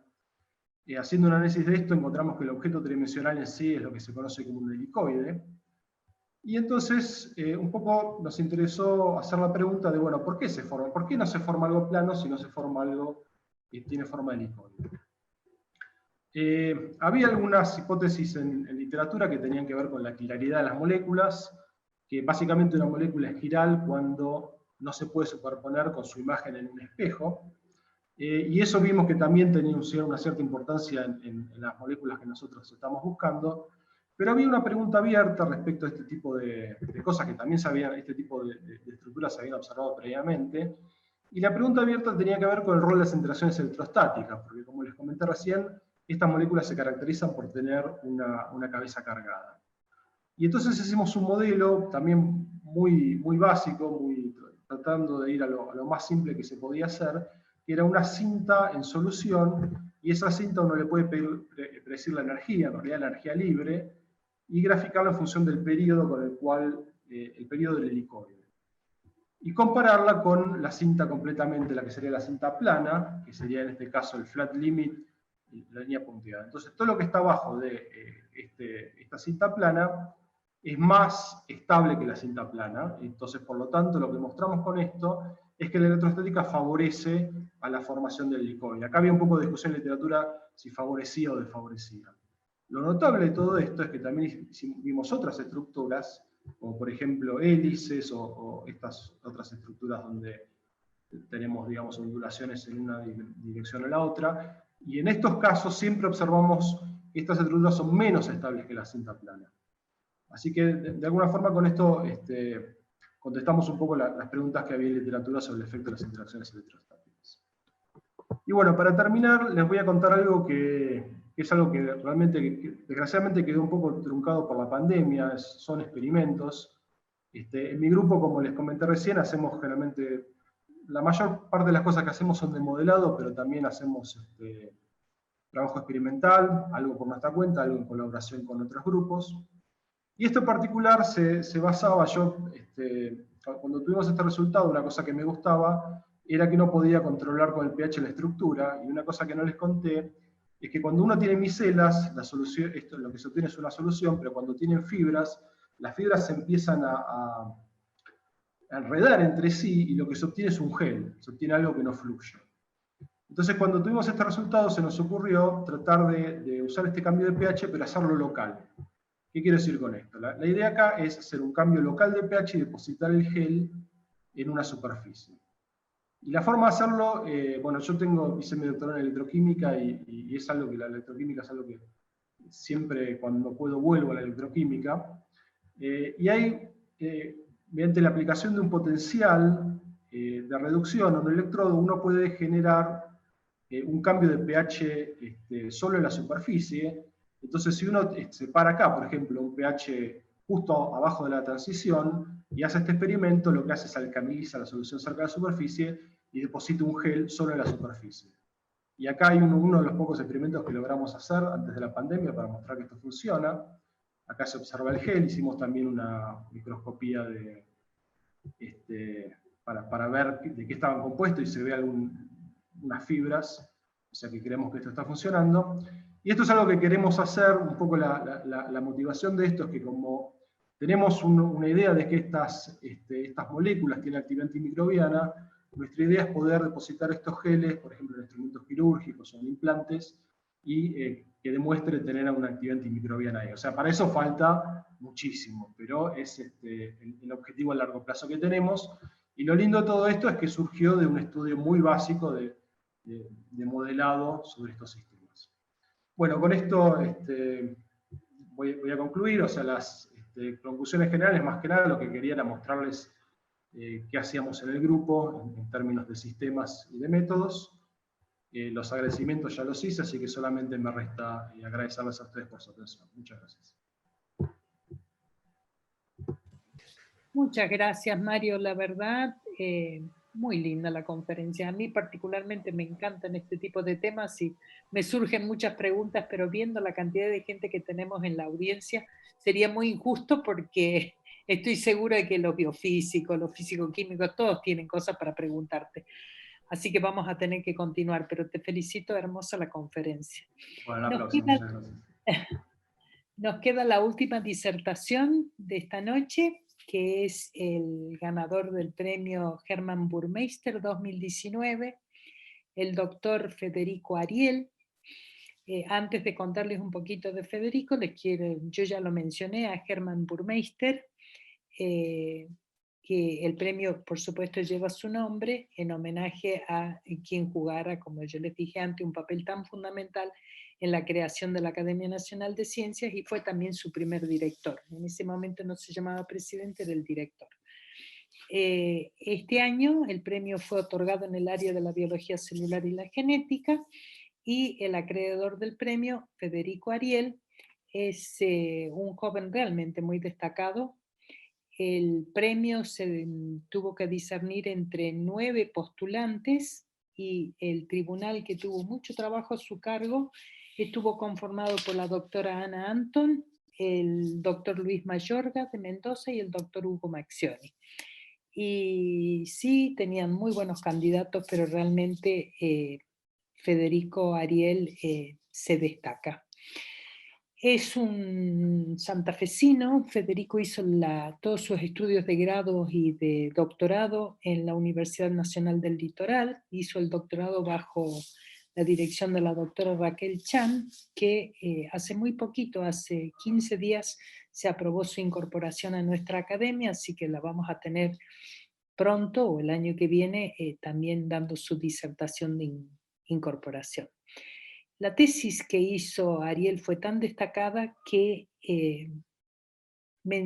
recibió premios tanto nacionales como internacionales. La tesis, si no mal recuerdo, él estaba estudiando las bases moleculares que determinan la simbiosis entre bacterias fijadoras de nitrógeno. Trabaja en plantas. Y esta tesis obtuvo el premio a la mejor tesis en el área de las ciencias biológicas que otorga el gobierno de la provincia de Santa Fe, eso fue en el año 2012, y posteriormente el premio del joven talento a la mejor tesis de doctorado de América Latina en bioquímica y biología molecular, que es otorgado por la Sociedad Brasilera de Bioquímica y Biología Molecular, SBBQ. Así que bueno, desde muy jovencito Ariel se viene destacando. Después recibió otros premios, recibió el premio FIMA Leloir a la excelencia científica en ciencias biológicas en el 2019, el premio Estímulo en ciencias biológicas para investigadores de hasta 40 años que otorga la Academia Nacional de Ciencias Exactas, Físicas y Naturales, etc. Yo no voy a entrar en una descripción muy detallada de sus publicaciones, ya cuenta con 38 publicaciones, que en nuestra área para su edad y su etapa es realmente muchísimo, pero no solo son 38 publicaciones del más alto nivel, tiene Molecular Cell, tiene Proceedings of the National Academy of Science, PNAS, Plant Journal, etc., tiene revistas topes en la especialidad, ya tiene casi 2.000 citas en la literatura, lo cual también para nuestra área es muchísimo. Y bueno, como decía Marcelo hace un rato, para los que le gustan la numerología en ciencias, tiene un H de 19, que realmente para nosotros es muy impactante. Él en este momento es investigador adjunto de CONICET y ya ha obtenido subsidios nacionales e internacionales, de los cuales él es el titular, es el investigador responsable. Así que no tengo ninguna duda de que lo que hoy vemos como un joven brillante va a continuar siendo un investigador de primerísimo nivel. Yo creo que con esto alcanza. Me gustaría que lo escuchemos a Federico, porque es lo que nos interesa en el día de la fecha. Federico. Bueno, sí, ¿me escuchan bien? Sí, perfecto. Perfecto, bueno, muchas gracias Beatriz por la presentación, la verdad que es un honor que me presentes esta tarde. Quiero también agradecer a la Academia Nacional de Ciencias por el reconocimiento. La verdad es que estos empujes de parte de las academias a jóvenes investigadores e investigadoras son muy importantes para impulsar nuestras carreras, así que son muy bienvenidos y bueno, muchas gracias. Bueno, ahora lo que quiero en pocos minutos es intentar contagiarles un poco la fascinación que tenemos en nuestro laboratorio por estudiar cómo la información genética se organiza en 3 dimensiones. Nosotros trabajamos con plantas como organismos de estudio, y tanto las plantas como nosotros estamos formados por múltiples células, somos organismos multicelulares. Cada una de estas células tienen en su interior un compartimento que se llama núcleo, y allí adentro se aloja la información genética en una molécula que todos conocemos, que es el ADN. El ADN está muy compacto en forma de cromosomas, y si pudiéramos clonar y extender el ADN, finalmente vamos a llegar a esa estructura que todos tenemos en el imaginario sobre la doble hélice del ADN. Dentro de esa doble hélice de ADN llamamos gen a una porción de ADN que es capaz de ser transcripta en otra molécula que llamamos ARN mensajero, y ese ARN mensajero se llama justamente mensajero porque lleva el mensaje del núcleo al citoplasma de la célula para ser finalmente traducida a proteínas. Es decir, que si uno conoce el genoma de un ser vivo, que es el conjunto de todo el ADN que tiene dentro de una célula, puede identificar los genes y predecir cuáles van a ser las proteínas que se van a sintetizar en las células. Las proteínas en nuestro cuerpo hacen todo, básicamente, desde funciones hormonales como la insulina hasta la misma estructura de nuestros cuerpos. Así que sabiendo cuáles son los genes, pudiendo leer el genoma, uno podría predecir más o menos qué proteínas puede haber en un ser vivo. A fines del siglo XX, comienzos del siglo XXI, pudimos comenzar a leer los genomas completos. ¿Qué significa esto de leer genomas? Si uno piensa en el ADN, esta doble hélice representada acá en rojo y en azul, lo que vemos son las interacciones entre estas dos hélices independientes, miramos estas unidades que llamamos nucleótidos. Las dos hélices están formadas por una sucesión de estos nucleótidos asociados en polímeros. Leer el ADN sería poder fijarnos a ver cuál es la continuidad de estos nucleótidos, cuál viene después del otro. Según su composición química, los nucleótidos los podríamos llamar simplemente como A, C, G o T. Es decir, que poder leer un genoma completo es básicamente armar un libro de estas características donde todas las páginas del libro, muchas páginas del libro de hecho, estarían completas con estas 4 letras, A, C, G o T. Y quienes trabajamos en biología molecular, lo que podemos hacer es, dentro de estos libros enormes, es identificar dónde están los genes. Porque sabemos cómo comienzan, cómo terminan, y cómo estos genes podrían ser transcritos en ARN y finalmente comprendidos por la maquinaria celular para ser traducidos a proteínas. Pues bien, ¿qué es lo que en general llama la atención? Que es que la información genética, alojada en todas y cada una de nuestras células, salvo algunas excepciones, contienen el mismo genoma, es decir, la misma información genética. Entonces, ¿cómo puede ser que células del corazón, del hígado o del ojo sean tan diferentes y cumplan funciones diferentes si su genoma es el mismo, ¿no? Una célula del corazón va a estar preparada para ejercer presión y poder bombear la sangre del corazón, como músculo, digamos. Las células del hígado van a estar preparadas para metabolizar azúcar, por ejemplo, o la de la retina del ojo de percibir la luz. Algo parecido pasa en las plantas. El genoma de las células de la hoja, de la raíz o de la flor son el mismo en cada una de esas células y sin embargo los órganos, el tipo celular, los tejidos y los órganos que se van formando son diferentes. Esto es porque a partir de un mismo genoma se pueden expresar combinaciones de genes diferentes para cada tipo celular. Y en términos muy generales, la complejidad de un organismo está dada por la diversidad de tipos celulares que pueden derivar de un mismo genoma. Es decir, nuestro genoma puede dar lugar a células del ojo, del hígado y del corazón, y por eso nos hace organismos complejos. Hay muchos mecanismos de la regulación de la expresión de los genes que permiten diversificar los tipos celulares a partir de un único genoma. Lo que nosotros estudiamos en el laboratorio son los mecanismos epigenéticos. ¿Qué es esto de la epigenética? Para eso voy a servirme de una analogía literaria. Pensemos en Romeo y Julieta de William Shakespeare. Es una obra en particular, ¿no? O sea, es un texto que existe, que es único, tal como lo escribió William Shakespeare. Es un guión, podemos decir, a partir del cual durante el siglo XX se dio lugar a múltiples interpretaciones cinematográficas. Y creo que estaríamos todos de acuerdo en que la película de Leonardo DiCaprio y Claire Danes es bastante diferente a las anteriores, aunque en realidad el guión es el mismo. O sea, sabemos desde el principio, cuando empezamos a ver la película, que Romeo y Julieta van a morir al final de la película, porque la historia cuenta eso. Pero la estética y la forma de contar la historia cambia en todas estas versiones.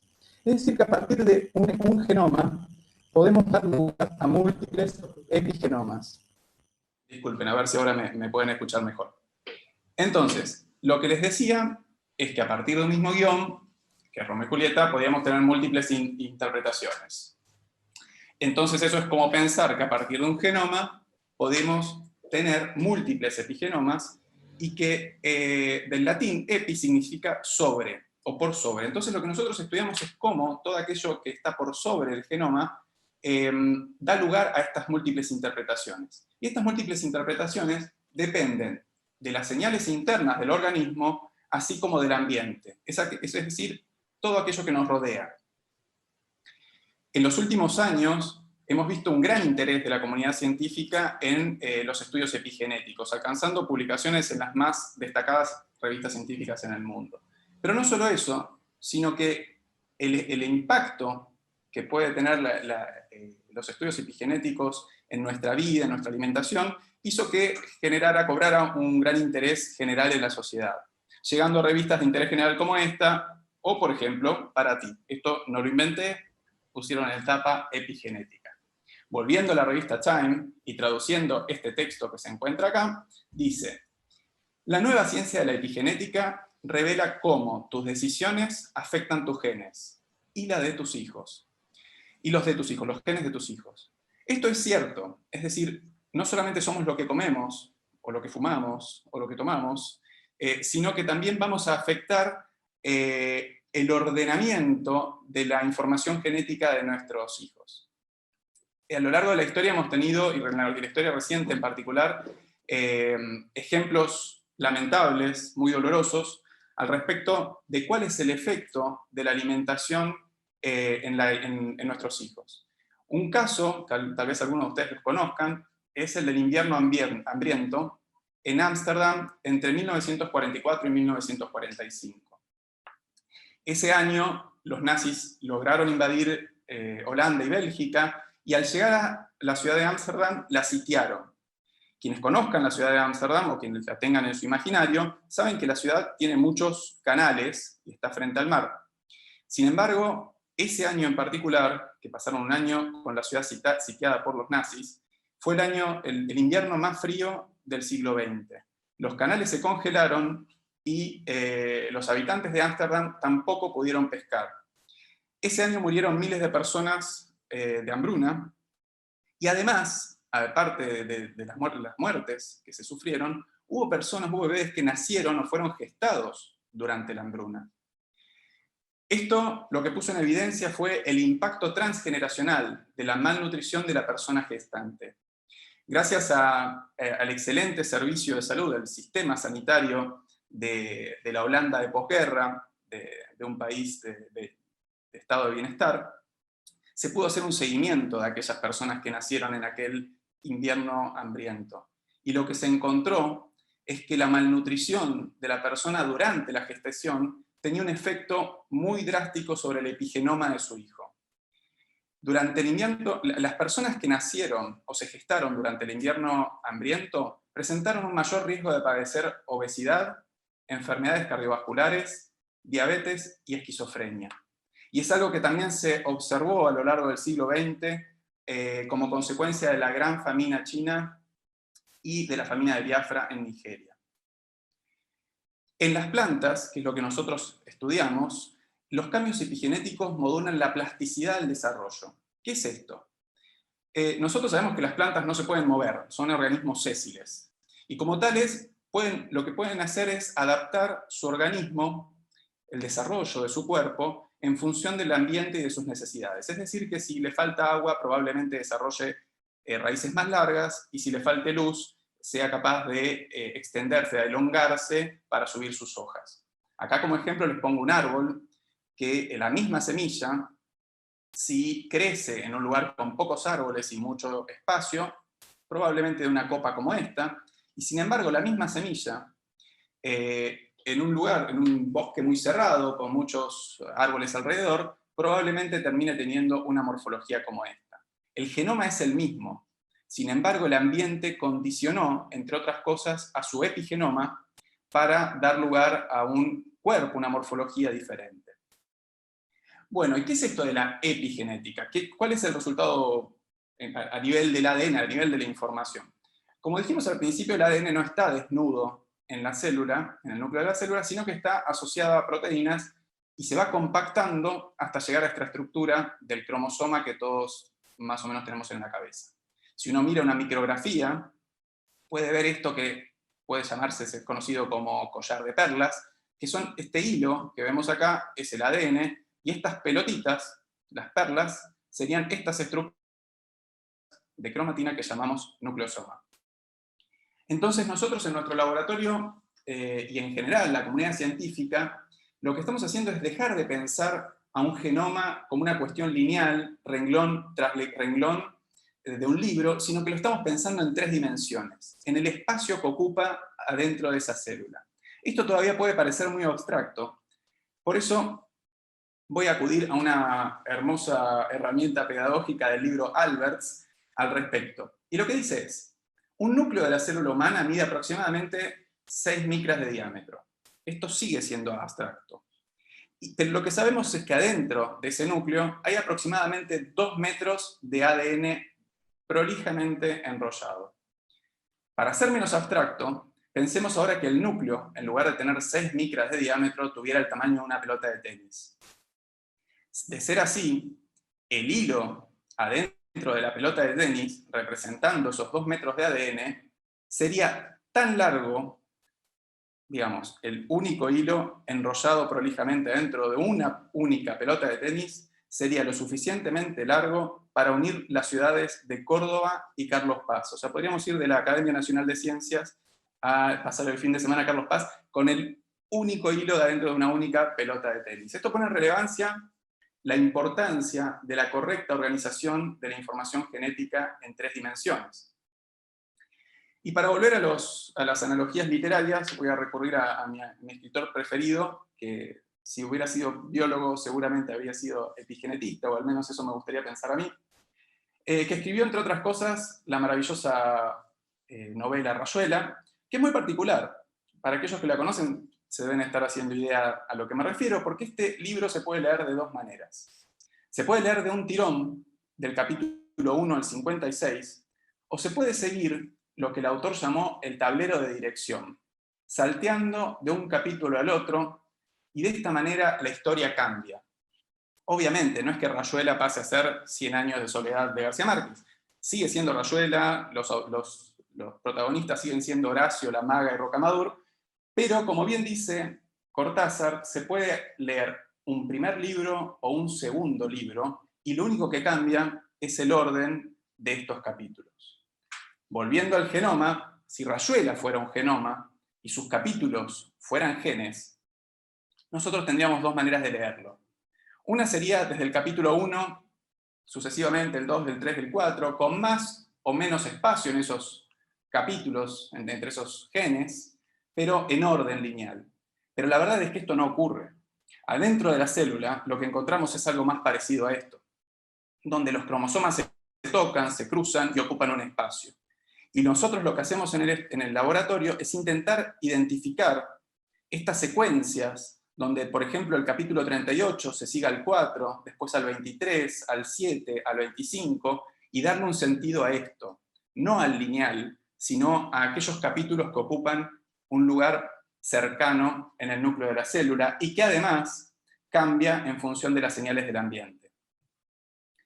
Y en particular nosotros nos focalizamos en el rol que tienen en esta organización tridimensional del espacio que hay entre los genes. Si los genes tienen capacidad de codificar proteínas, a aquellos espacios intergénicos que no codifican proteínas, los llamamos genoma no codificante. Eso es específicamente lo que estudiamos en el laboratorio. Si volvemos al dogma central de la biología y decimos que una porción del ADN, el gen, puede ser transcrito a ARN y el ARN se puede traducir en una proteína, uno esperaría que un genoma esté lleno, completo de genes. Y eso, en las últimas 2 décadas hemos aprendido que no es así. De una gran masa de ADN, que sería el genoma, apenas una pequeña porción codifica proteínas. En los seres humanos, esta porción es del 2%. Sin embargo, a todo esto, bueno, en su momento, cuando empezamos a encontrarnos con estas evidencias, la comunidad científica decidió llamar al resto del ADN basura, porque evidentemente no servía para nada. No codificaba proteínas, entonces no podía servir para nada. Sin embargo, cada vez que empezamos a conocer genomas de más especies de todos los reinos, nos encontramos que hay una perfecta correlación entre la complejidad de los organismos y la cantidad de ADN no codificante, llegando, como les decía, a los seres humanos que tienen hasta un 98% de ADN no codificante. Y lo que hemos aprendido en los últimos años es que a pesar de no codificar proteínas, este ADN se puede transcribir a ARN. Obviamente no son ARN mensajeros que se traducen a proteínas, sino que son ARN que hacen otras cosas. Y eso es lo que estudiamos en el laboratorio. Empezamos a dejar de ver al ADN como ADN basura, volvimos al tacho de basura y empezamos a estudiar estas secuencias como ARNs no codificantes funcionales. En particular nos interesan aquellos que modulan o determinan la organización tridimensional de la información genética. Entonces, para terminar, quería mencionarle algunas de las cosas en las que están involucrados, algunos procesos en los que están involucrados los ARNs no codificantes. Cuando estos se desregulan, nos encontramos con que en seres humanos derivan enfermedades neurodegenerativas, en el desarrollo y el escape de tumores, y también se desregulan en respuesta a las infecciones virales y otras. En plantas, los ARNs largos no codificantes están involucrados en la adaptación de los organismos a los cambios constantes del ambiente. Y cuando me preguntan, normalmente, ¿para qué hacemos lo que hacemos en el laboratorio? Yo siempre respondo lo mismo, que es que no necesariamente tiene que tener una aplicación inmediata. Lo que sí es seguro es que necesitamos comprender mejor, de manera integral, a las plantas como seres vivos y cómo se adaptan al ambiente para poder diseñar nuevas y mejores estrategias de agricultura sustentable. Es un gran desafío para nuestra generación de científicos y científicas producir mayor cantidad de alimento en las próximas décadas. Sin embargo, es de gran importancia desarrollar estrategias que nos permitan generar comida, producir alimento de manera sustentable y respetuosa, tanto con la salud humana como con el ambiente. Bueno, para terminar quiero dar las gracias a mi grupo de trabajo, a quienes pasaron por él, y hoy, como es el Día del Maestro, también quería agradecer a todas las personas que participaron directa o indirectamente en mi formación y dedicárselo a mi mamá, que es maestra y profesora y que ha tenido claramente mucha influencia en mi formación. Muchas gracias. Y perdón por el audio. Bueno, muchas gracias, Federico. La verdad es que después que mejoraste el audio se escuchó perfecto y una conferencia para mi gusto preciosa. Con esto hemos terminado todas las actividades que teníamos planeado para este festejo. Creo que los tres oradores merecen un gran aplauso, del mismo modo que lo merecen nuestros nuevos académicos eméritos, nuestros académicos de número y nuestra benemérita académica.